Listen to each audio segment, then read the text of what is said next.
السلام علیکم دوستو، آج ہم آپ کو بتائیں گے اللہ والوں کی صبر۔ روایت ہے کہ ایک روز ابراہیم ابن ادہم رحمۃ اللہ علیہ کسی جنگل میں جاتے تھے۔ ایک سپاہی ملا، اس نے کہا کہ تو بندہ ہے؟ آپ نے فرمایا ہاں۔ اس نے پوچھا کہ بستی کدھر ہے؟ آپ نے قبرستان کی طرف اشارہ کر دیا۔ اس نے کہا میں آبادی پوچھتا ہوں۔ آپ نے فرمایا کہ قبرستان ہی آبادی ہے۔ اس سپاہی کو غصہ آیا، سر میں ایسا کوڑا مارا کہ سر پھٹ گیا اور ان کو شہر میں لایا۔ جب دوست آشنا آئے اور حال پوچھا تو سپاہی نے ماجرا بیان کیا۔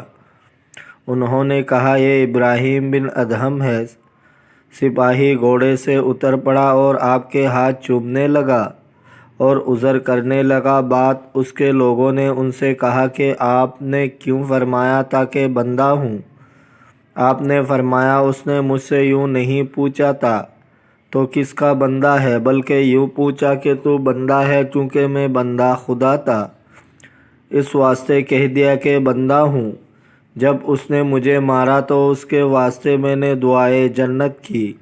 لوگوں نے پوچھا اس نے تو آپ پر ظلم کیا تھا؟ آپ نے فرمایا یہ مجھ کو یقین تھا کہ اس مصیبت پر مجھ کو تو ثواب ملے گا، میں نے اچھا نہ جانا کہ اس کے باعث مجھ کو ثواب ملے اور میری طرف سے اس کو عذاب ہو۔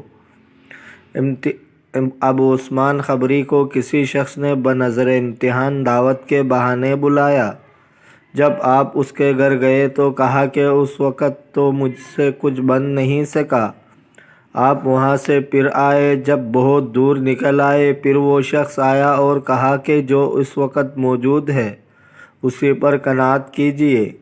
جب وہ دروازے پر پہنچا تو جیسا پہلے کہا تھا ویسا کہا، پھر آپ لوٹ گئے۔